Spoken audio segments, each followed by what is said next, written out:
જિલ્લાના વિરમગામમાં કોંગ્રેસ પાર્ટી દ્વારા વોટ ચોરીના મુદ્દે યોજાયેલી વિરોધ પ્રદર્શન દરમિયાન મોટી ઘટના સામે આવી। વિરમગામ ટાઉન પોલીસે કોંગ્રેસના અમદાવાદ જિલ્લા પ્રમુખ પૂર્વ ધારાસભ્ય લખુભાઈ ભરવાડ સહિત અન્ય કાર્યકરોની અટકાયત કરી। આ પ્રદર્શન રાહુલ ગાંધી દ્વારા ઉઠાવવામાં આવેલા વોટ ચોરીના આક્ષેપોનું સમર્થન યોજાયું હતું, જેમાં ભાજપ અને ચૂંટણી પંચ ગેરરીતિનો આરોપ લગાવવામાં આવ્યો હતો।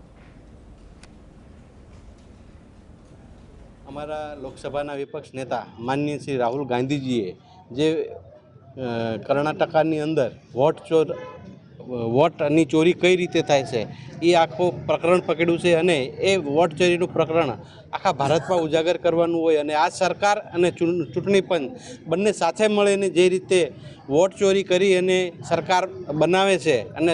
વોટની અંદર ગાંગળી કરી રહ્યા છે, આ આખો પર્દાફાશ કરી અને સરકારને જ્યારે અત્યારે કોમામાં મુકાઈ જાય છે ત્યારે આ આખા મુહિમને ચલાવવા માટે દેશભરમાં આહવાન કર્યું છે।